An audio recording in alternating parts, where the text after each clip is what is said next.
RSS अपना रुख साफ करे। आरएसएस चुप नहीं रह सकता।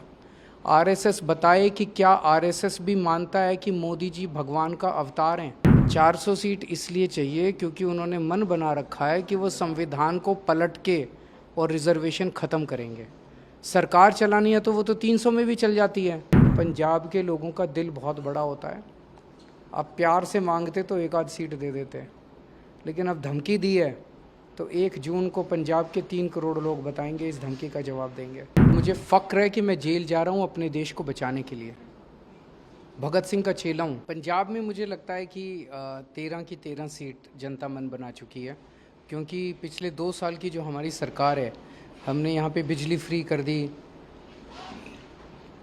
हमने यहाँ पे स्कूल बना रहे हैं ठीक, मोहल्ला क्लिनिक बना रहे हैं, हॉस्पिटल बना रहे हैं, बच्चों को नौकरी दे रहे हैं, रोज़गार खूब दे रहे हैं। उससे जनता बहुत खुश है। तो 13 सीट आनी चाहिए। देश भर के हिसाब से अगर हम बात करें तो इंडिया ब्लॉक पर बीजेपी को लेकर क्या कुछ उम्मीद है आपको? बीजेपी कितनी सीटें जीतेगी इंडिया ब्लॉक में? बीजेपी को लेके लोगों में बहुत रोष है, क्योंकि लोग महंगाई से और बेरोज़गारी से बहुत त्रस्त हैं पूरे देश में। मैं अभी काफ़ी घूमा हूँ देश भर में।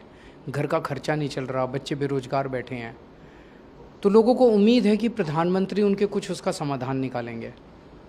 लेकिन जब लोग टीवी ऑन करते हैं और प्रधानमंत्री जी को भाषण देते सुनते हैं, तो वो देखते हैं कि प्रधानमंत्री जी गाली गलौज कर रहे हैं। प्रधानमंत्री जी कहते हैं अगर आपने इंडिया गठबंधन को वोट दिया तो ये अगर 2 भैंस है तो 1 भैंस खोल के ले जाएंगे। एक भाषण में प्रधानमंत्री जी ने कहा कि अगर आपने इंडिया गठबंधन को वोट दिया तो ये आपके घर की टूटी खोल के ले जाएंगे। अगर आपने इंडिया गठबंधन को वोट दिया तो ये आपका मंगलसूत्र छीन के ले जाएंगे। बॉम्बे में जाके प्रधानमंत्री बोले कि शरद पवार भटकती आत्मा है, उद्धव ठाकरे अपने पिताजी की नकली संतान है। लोग गाली तो नहीं सुनना चाहते। लोग ये उम्मीद करते हैं कि हमारे प्रधानमंत्री कोई पेट्रोल सस्ता करने की, डीजल सस्ता करने की बात कहेंगे, कुछ महंगाई से कोई रोज़गार की बात करेंगे। तो लोग बहुत नाराज़ हैं। एक तरफ तो परेशानी हो रही है और दूसरी तरफ उनके प्रधानमंत्री बस गाली गलौज में पड़े हुए हैं। और आजकल प्रधानमंत्री जी कुछ अलग ही दुनिया में हैं। वो अभी पिछले 10-12 इंटरव्यू अगर आपने उनके देखे हों तो प्रधानमंत्री जी अब खुल के बोल रहे हैं कि मैं आम इंसान नहीं हूँ, मैं भगवान का अवतार हूँ। मैं अपनी माँ की पेट से पैदा नहीं हुआ, मैं इस पृथ्वी पे प्रकट हुआ हूँ। मैं आपके माध्यम से देश के लोगों से पूछना चाहता हूँ, क्या आप भी मानते हो कि मोदी जी भगवान हैं? हम रामचंद्र जी को मानते हैं, कृष्ण जी को मानते हैं, हम हनुमान जी को मानते हैं, शिव जी को मानते हैं, वाहिगुरु जी को मानते हैं। मोदी जी को भगवान कैसे मान सकता है कोई?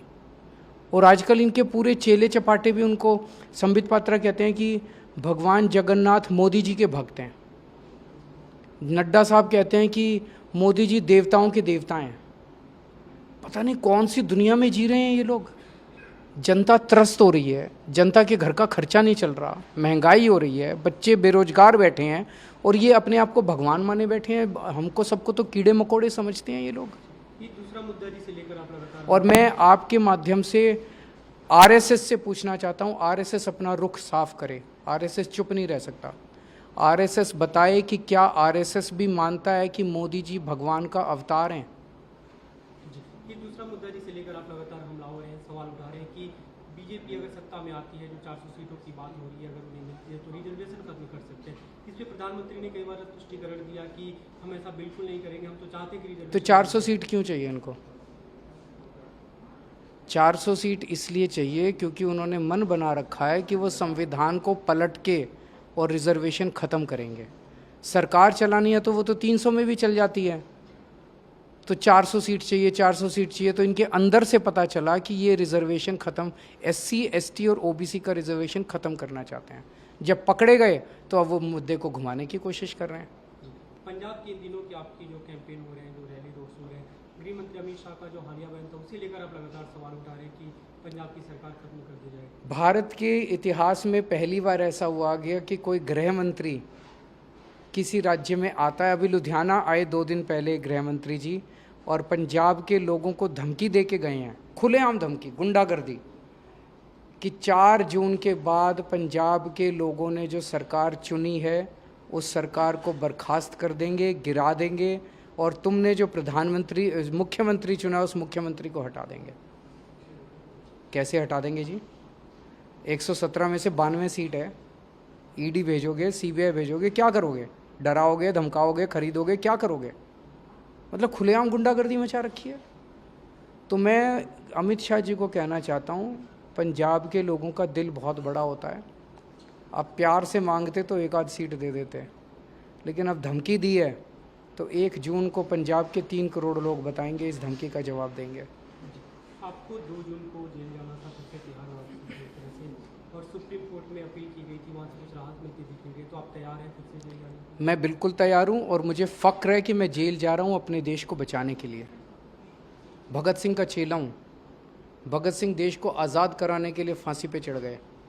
मुझे अगर देश को बचाने के लिए इस तानाशाही और इस गुंडागर्दी से जो माहौल इन्होंने बना रखा है, कहीं सरकार गिरा देते हैं, किसी के एमएलए तोड़ देते हैं, शिवसेना के 2 टुकड़े कर दिए, एनसीपी के 2 टुकड़े कर दिए, सरकारें गिरा दी, सारे भ्रष्टाचारियों को अपनी पार्टी में इस तानाशाही के खिलाफ अगर मुझे 100 बार भी जेल जाना पड़े अपने देश को बचाने के लिए, मैं उसमें अपना गौरव महसूस करूँगा।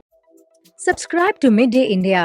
Get direct notifications on all our videos by clicking on the bell icon.